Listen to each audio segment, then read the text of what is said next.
Finalmente, chegamos à terceira parte das leis de Newton. Discussão final, a gente vai dedicar um módulo, uma aula, um tempo específico para os casos dos movimentos circulares. Né? A gente já discutiu o movimento circular de maneira até um pouco bem aprofundada, já falamos lá na cinemática, já falamos na parte de vetores. Então, a ideia é retomar novamente o conceito de movimento circular para encaixar a ideia de força centrípeta, tá bom?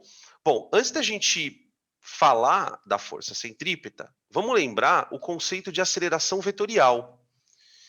Porque, na realidade, é a partir do conceito de aceleração vetorial que a gente percebe a existência da força centrípeta.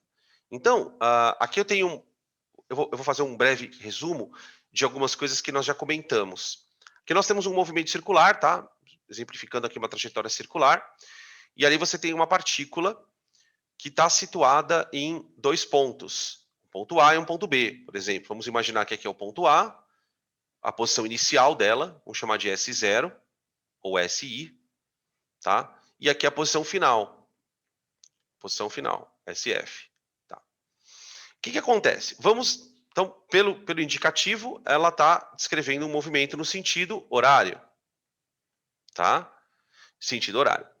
Você concorda comigo que eu posso representar o vetor velocidade tanto no ponto inicial como no ponto final? Então, eu posso fazer isso aqui, ó. Eu vou desenhar aqui um vetor que seria o vetor velocidade inicial. E aqui eu tenho um vetor velocidade final. Certo? Tá. O que a gente vai perceber? Então, eu vou escrever aqui assim, ó. Durante o percurso,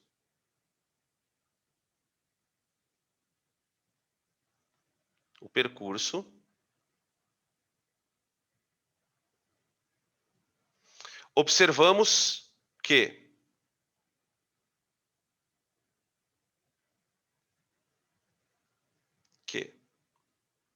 o vetor velocidade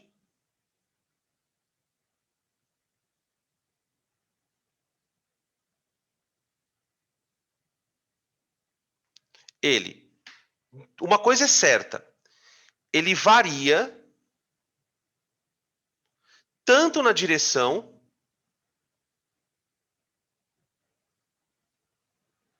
como no sentido.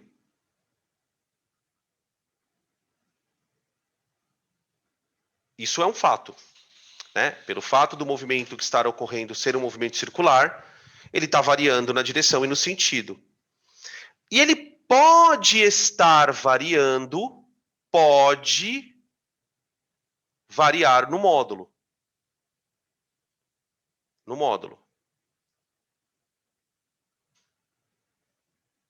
Tá? E aí eu chamo a atenção de vocês para o seguinte, quando eu falo da direção e do sentido, eu falo varia, eu afirmo varia. Quando eu falo do módulo, eu digo, olha, pode variar. Porque, veja, para o movimento ser circular, a primeira condição ela é fundamental.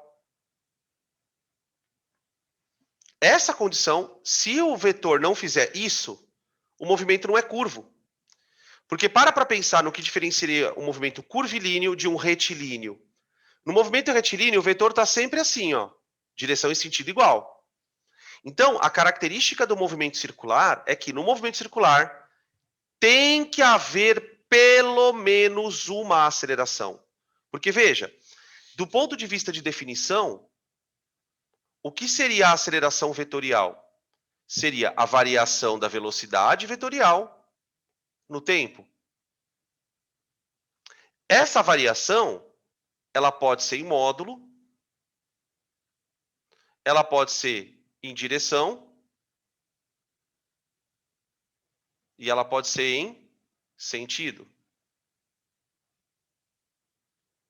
Tá. Então, diante dessa circunstância, qual a conclusão que a gente chega? Bom, existe uma, vamos dizer assim, uma parte da aceleração, que a gente vai chamar de componente, que atua variando a direção e o sentido. Essa componente, ela é a componente centrípeta da aceleração?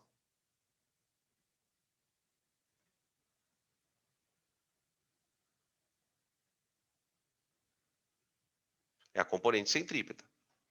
Tá? A componente centrípeta da aceleração, a gente já discutiu ela em aulas passadas, não usamos muito, né? Ela vale v² sobre r, naquele ponto. Naquele ponto. Tá? Então, você tem a velocidade no ponto, tem o raio da trajetória, acha a aceleração centrípeta. Tá. A segunda aceleração, ela pode ou não estar presente no movimento circular. Porque o movimento circular, ele pode ser uniforme. Então, a componente que atua na variação do módulo é a chamada componente tangencial.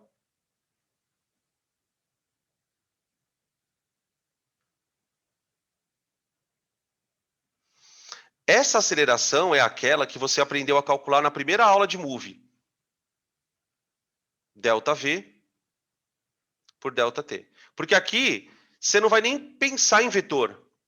Se você está pensando em calcular só pelo módulo da velocidade, você faz V final menos V inicial, e isso dá igual a zero. Tá? Então, o que você tem que resgatar da tua cabeça? Movimento circular. Tem aceleração centrípeta sempre. Ponto. Movimento circular. Pode ter tangencial. Agora, se o movimento for uniforme, que é o que a gente trabalha mais para vestibular, né? Aí sim, não tem a tangencial. Tá? A gente vai falar um pouquinho das duas, para nós darmos uma lembrada e na componente resultante também da aceleração. Tá bom? Até aqui tranquilo? Vamos desenhar essas duas, né? Tá? Podem tirar print dessa tela, então?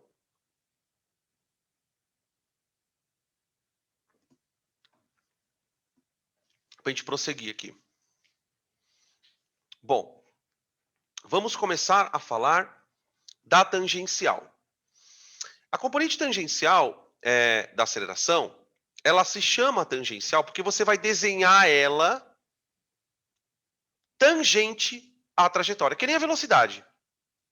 Né? Aqui nós estamos vendo no nosso desenho as velocidades indicando o sentido anti-horário. Desculpa, o sentido horário. Tá? Quando eu for desenhar uma aceleração tangencial, eu preciso primeiro saber se o cara está acelerando ou não. Né? Porque se o cara tiver com movimento uniforme, desenha. Então, aqui tem um slide, ó, para a gente lembrar. Então, ó, a componente tangencial, responsável pela variação do módulo da velocidade, e em movimentos uniformes ela não existe. Né? A gente já sabia disso. Então, aqui eu tenho um ponto na trajetória, o corpo com uma velocidade instantânea, tá? Vamos supor que esse corpo esteja em move, tá? Se o corpo está em move, olha como é que você pode desenhar a aceleração tangencial, tá? Nesse caso, o módulo dela é o famoso ΔV por ΔT. Aqui, ó. ΔV por ΔT. Tá? Aqui a história é movimento uniformemente variado. Significa o seguinte: se você imaginar um ponto, por exemplo, um ponto onde o corpo vai estar daqui a um tempo, daqui a um instante, aqui, por exemplo, a velocidade dele vai ser maior. Né? Ao desenharmos o vetor concordando com a velocidade, indica que o corpo está acelerando. Tá? Beleza? E veja que aqui a gente não está nem olhando para a força centrípeta ainda. Só estamos olhando para a aceleração tangencial mesmo. Tá? Beleza? É muito importante que vocês comecem a enxergar, porque daqui a pouco a gente vai falar sobre isso, que quando o corpo está andando numa trajetória circular, você pode enxergar em cada ponto da trajetória um plano. Ó, aqui seria um eixo X, que seria o eixo tangente à trajetória, e aqui um eixo Y. Ó. Tá? No eixo Y é onde você vai desenhar a força centrípeta, daqui a pouco, né? Aqui a gente está, por enquanto, no eixo tangencial, tá? Beleza? Agora, teremos um movimento retardado se a aceleração for contra a velocidade, tá? Então tira print desse que eu vou colocar aqui o outro.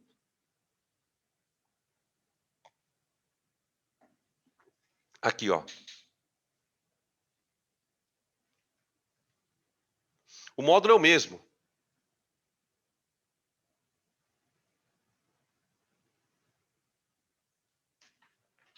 Tá? Nesse caso aqui, ó, quando a aceleração tangencial é desenhada com a mesma direção e sentido oposto, é como se o carro estivesse freando. O carro, qualquer outro tipo de móvel que você esteja considerando aqui, ele está freando, tá? Então, nesse caso, a aceleração seria, por exemplo, a velocidade positiva e a aceleração negativa, tá? Beleza? Oh, meu Deus, vixe, agora deu uma travada. Nos satélites geoestacionários, né? Aqueles satélites que se movimentam junto com a Terra, né? Eles têm uma velocidade constante ali.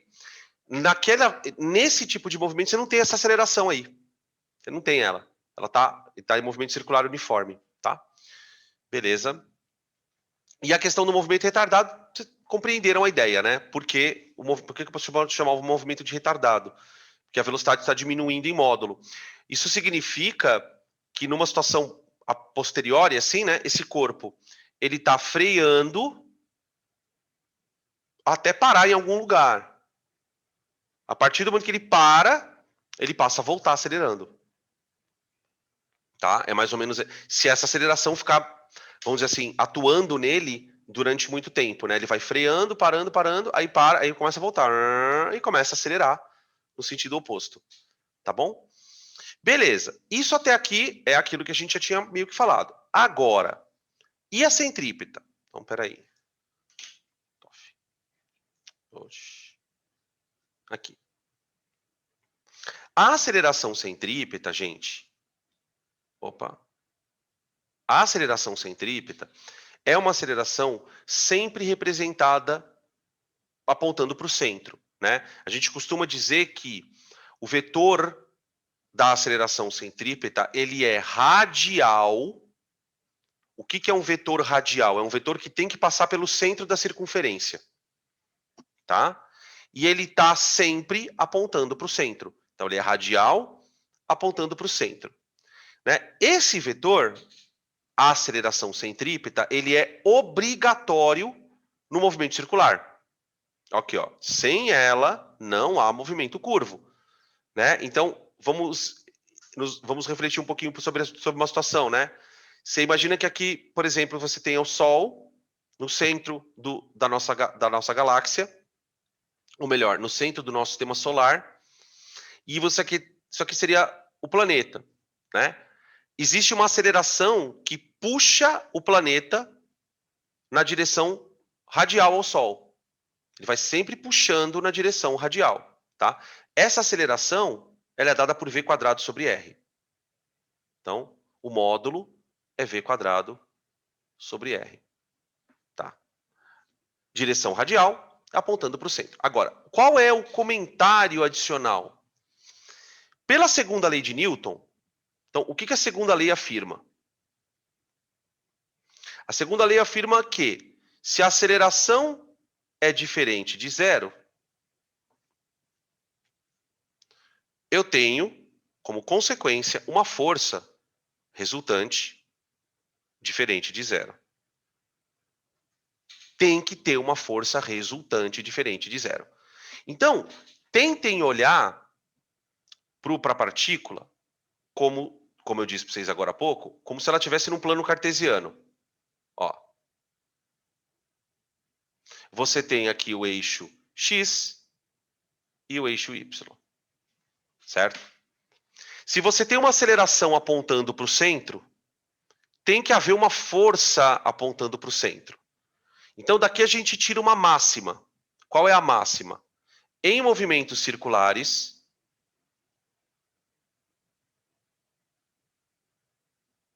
circulares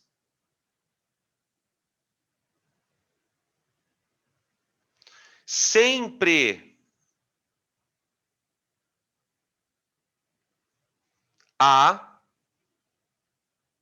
vírgula, na força resultante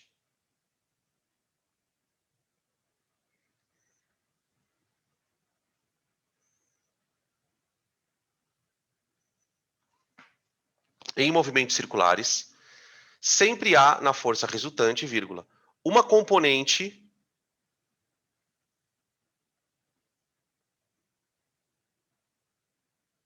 centrípeta.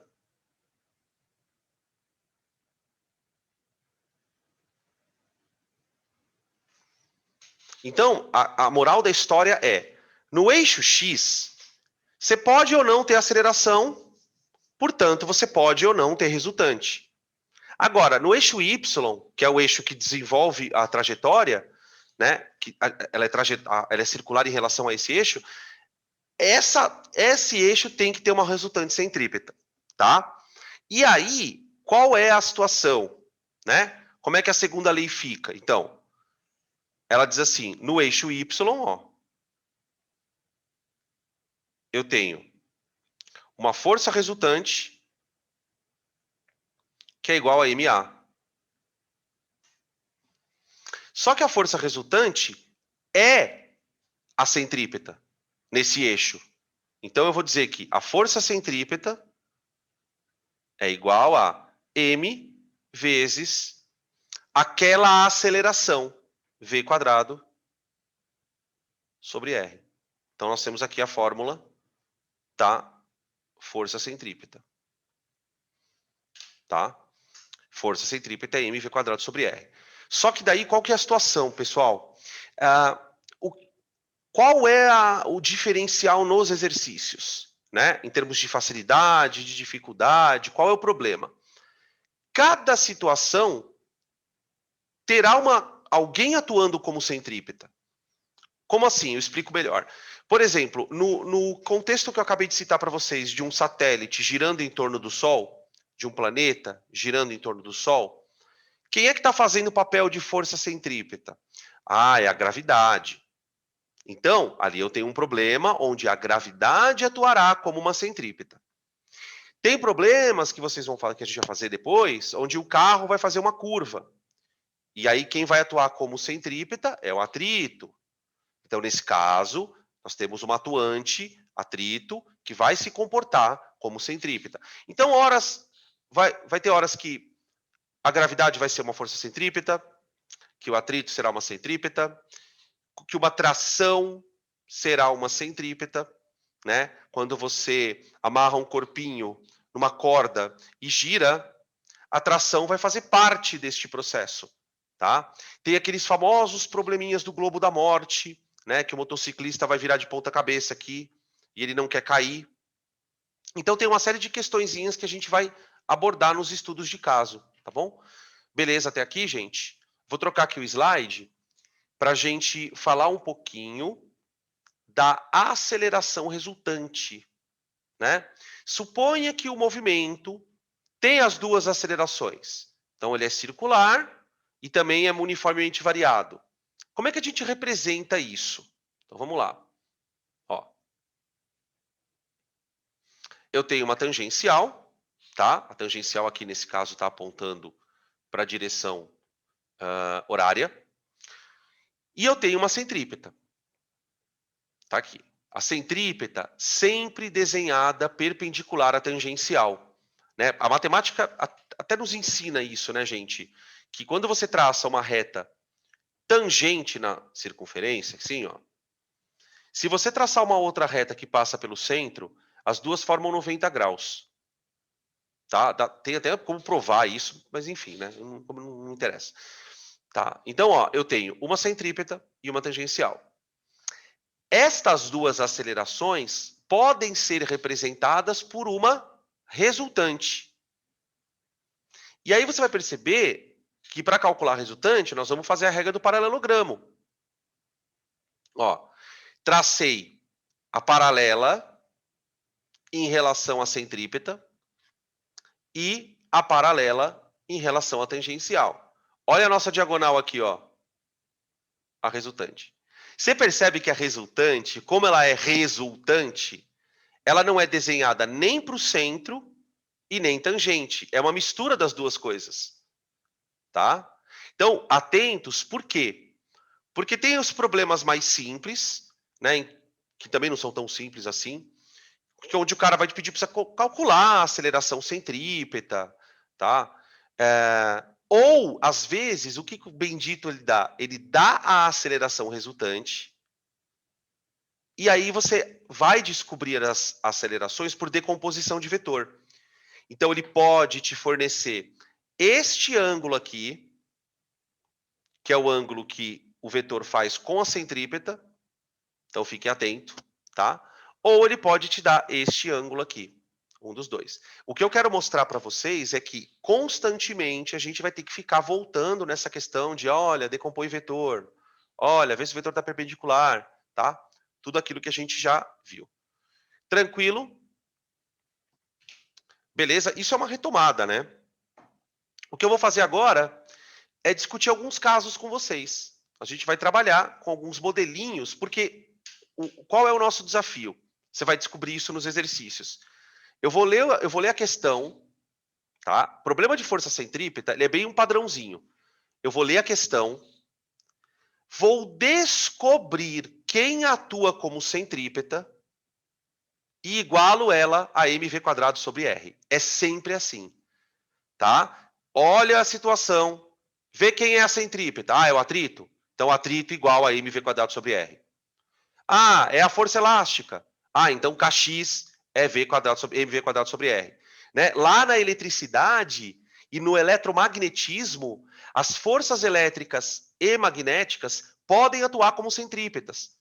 Quando eu jogo uma carga, por exemplo, dentro de um campo magnético, a força magnética atua como centrípeta, dependendo de como eu faça isso. Então, isso aqui vai meio que perseguir a gente lá, lá na frente, tá? Beleza? Então, por hora, eu vou guardar as discussões para mecânica, tá? Espera aí. Aqui. Opa.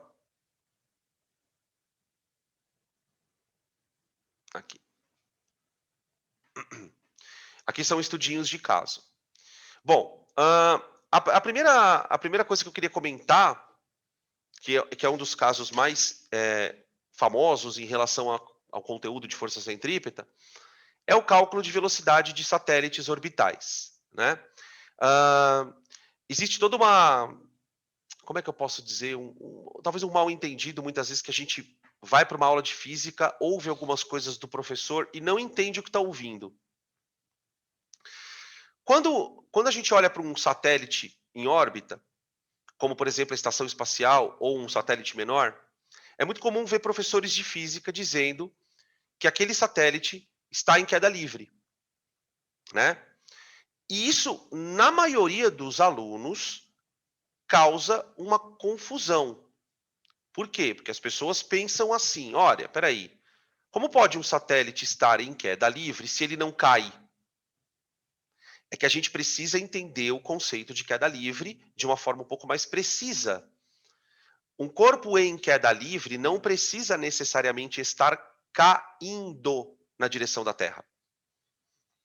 De fato, de tal maneira que uma hora ele colida com a Terra. Não. O conceito de queda livre é quando um corpo está sob ação única e exclusiva do peso. O peso que pode ser chamado de força gravitacional, né? Eu não sei se vocês lembram que na primeira aula de lei de Newton, eu falei um pouco sobre a diferença de peso e gravidade e força gravitacional. Geralmente a gente fala peso para um corpo que está na superfície da Terra. Tipo, ó, esse mouse tem peso, porque ele está na superfície da Terra. A Lua não tem peso, ela tem uma força gravitacional, porque já é um corpo que está distante. Então eu posso dizer de uma maneira bem simplista que um satélite, quando está em órbita, ele tem como força a força-peso. Então, nós temos aqui uma força-peso, tá? E eu vou admitir que o satélite está numa órbita com velocidade constante. Velocidade constante, em módulo.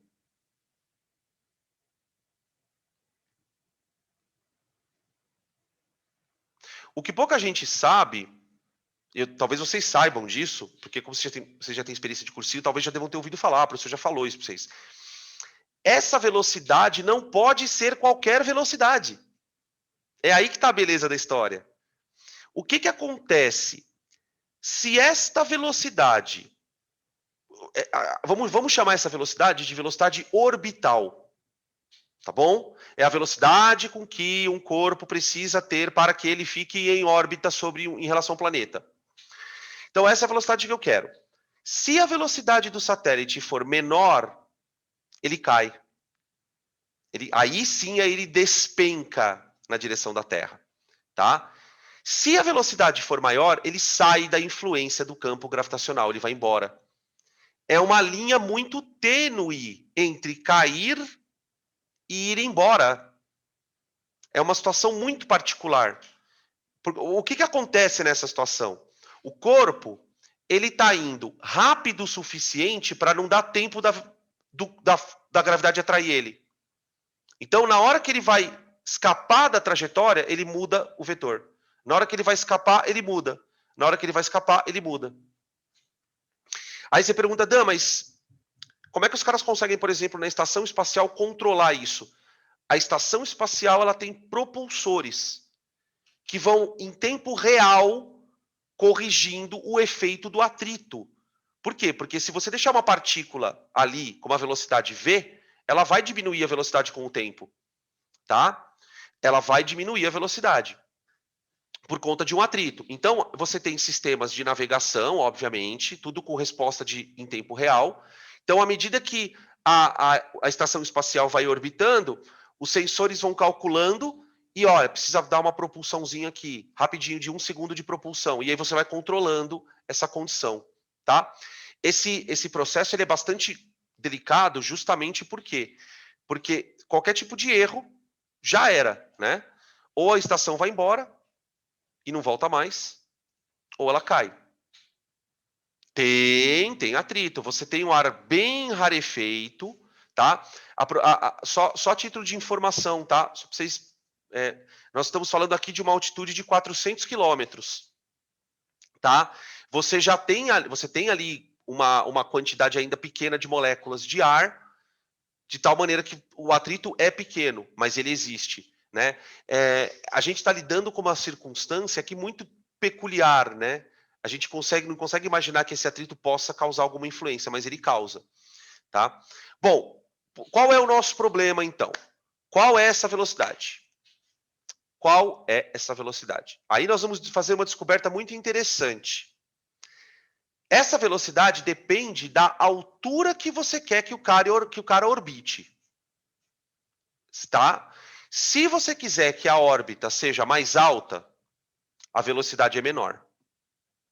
Se você quiser uma órbita mais próxima da superfície, você tem uma velocidade maior. Então, isso também é uma coisa curiosa, né? A estação está a 400 km de altura. Por que 400? Porque a 400 quilômetros, certamente os engenheiros fizeram os cálculos e chegaram à conclusão de que a 400 quilômetros não tem tanto atrito e eu consigo deixar o corpo girando numa velocidade que não é tão complicada de atingir. Tá? A uma altura boa, você não vai ter colisão com nenhum tipo de aeronave, né? As aeronaves elas ficam a 30 quilômetros de altura, né? 30 não, são 30 mil pés, né? 30 mil pés. Então, assim, é uma altitude segura, não tem muito atrito, e a velocidade é uma velocidade que não é tão alta, tá?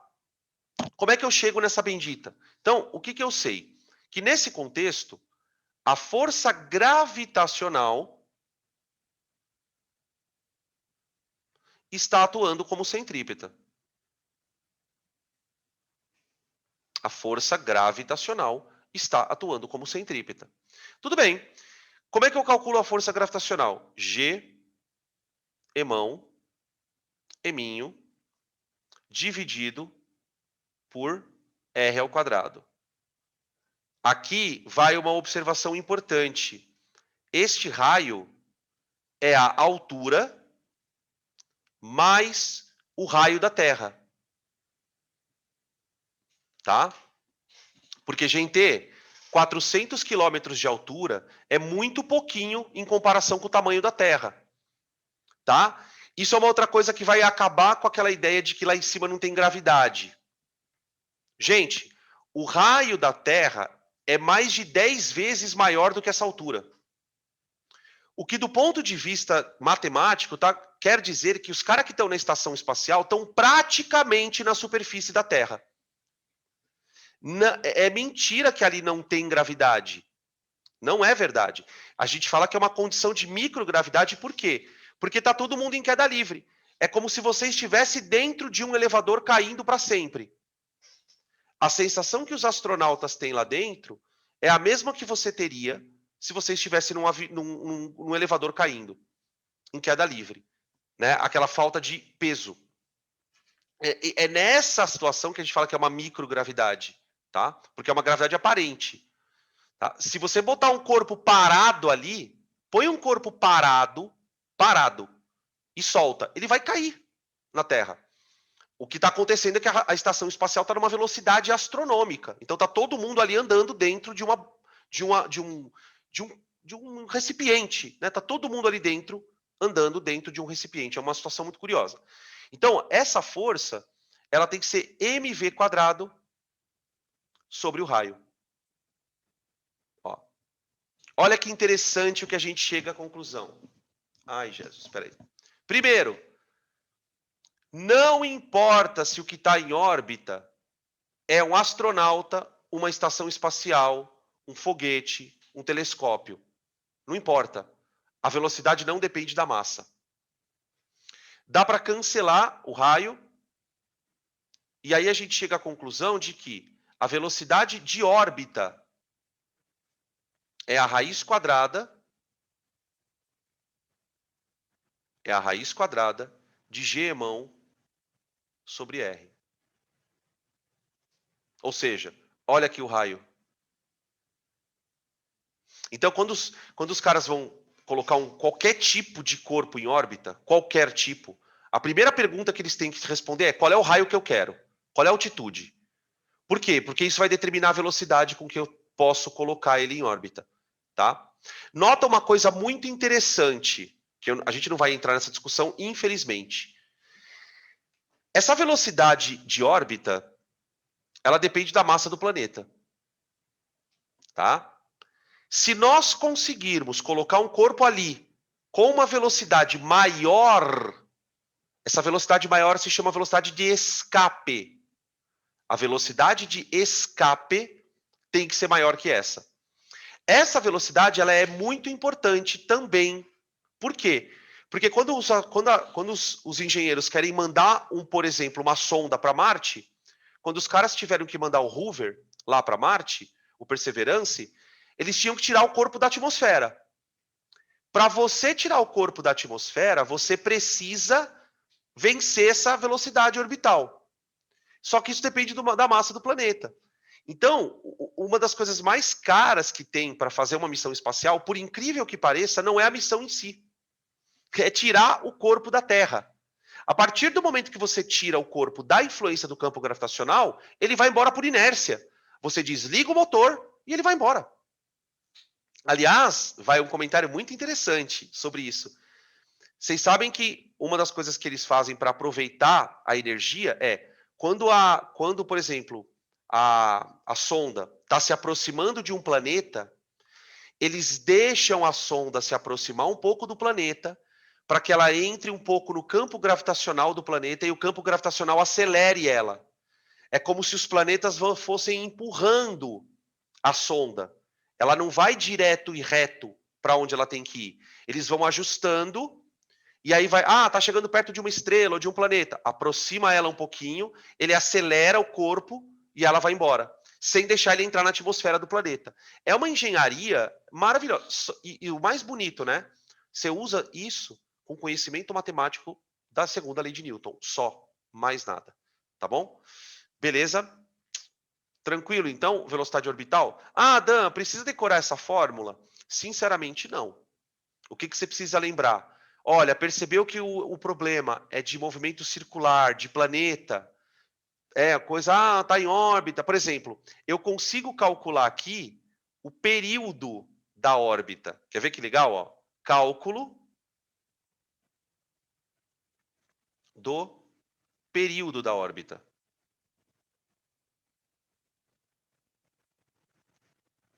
Isso é uma pergunta bem comum desse tipo de questão, tá? Qual que é o período da órbita? Bom, o que a gente sabe sobre período no movimento circular uniforme, né? Eu estou lembrando, nós estamos admitindo que ele está em movimento circular uniforme, né? Lembra que a velocidade linear... Espera aí que estão chamando aqui.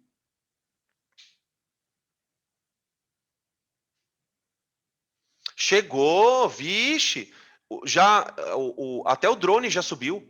Eles já conseguiram subir o drone. Já tem foto da superfície, eles já tiraram foto.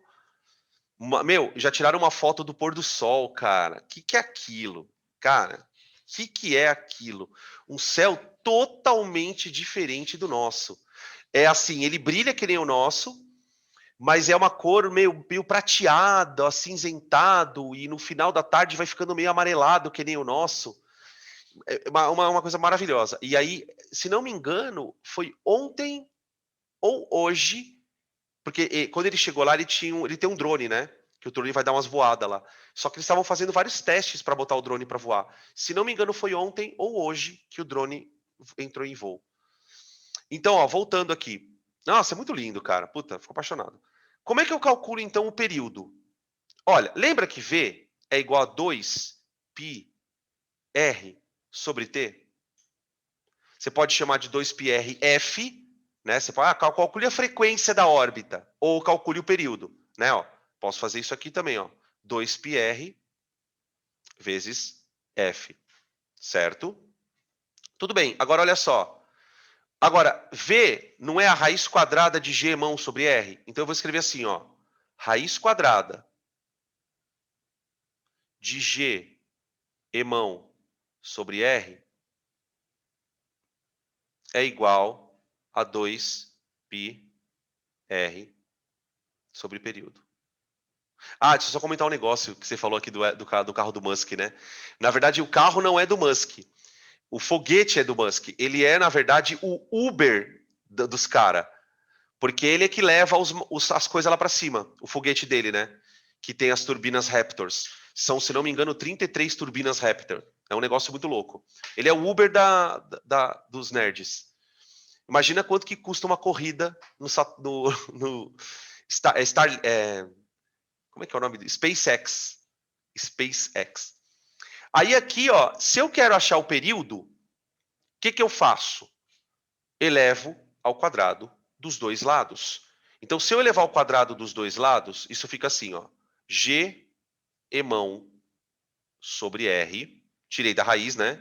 Igual a 4π quadrado, R quadrado, sobre período quadrado. Tudo bem? Agora é o momento que eu quase choro. Eu quase choro. Se eu isolar essa conta do jeito conveniente, o período ao quadrado é 4π r ao cubo sobre g mão, concorda? Ó, tudo bem até aqui? Então, ó, o que eu consigo fazer? Com as equações que eu já conheço, nada que eu nunca vi, eu consigo calcular a velocidade de órbita de um planeta e o período da órbita. Tudo bem? Até aqui tranquilo? Agora deixa eu fazer mais um comentário. Se eu passar o r ao cubo para baixo aqui, ó, eu vou ter isso aqui, ó. T ao quadrado sobre r ao cubo é igual a 4π. Ah, eu esqueci de uma coisa, que é 4π quadrado, ó. Tá bom, gente? Perdão. 4π quadrado. 4π quadrado sobre g mão. Tá vendo isso aqui, gente? Só que é a lei de Kepler, da gravitação. Uma das leis de Kepler diz que para todos os planetas de um mesmo sistema, essa conta aqui, ó, dá sempre o mesmo valor. É a lei de Kepler. De fato, ó, esse número é constante, ó. 4π² sobre g mão é constante, tá? Quando a gente for estudar gravitação universal, a gente vai voltar a estudar isso aqui de novo. Só que aí nós vamos estudar sob a ótica de Kepler e de Newton, tá? Que são as duas coisas que o vestibular cobra. Tudo bem, galera? Deu para sentir o naipe da coisa? Deram para perceber como é que funciona? E aqui, veja, a gente só estudou um casinho, né? Que casinho? É o caso em que a força centrípeta está atuando, a gravidade, né, a força gravitacional, está atuando como centrípeta. Beleza?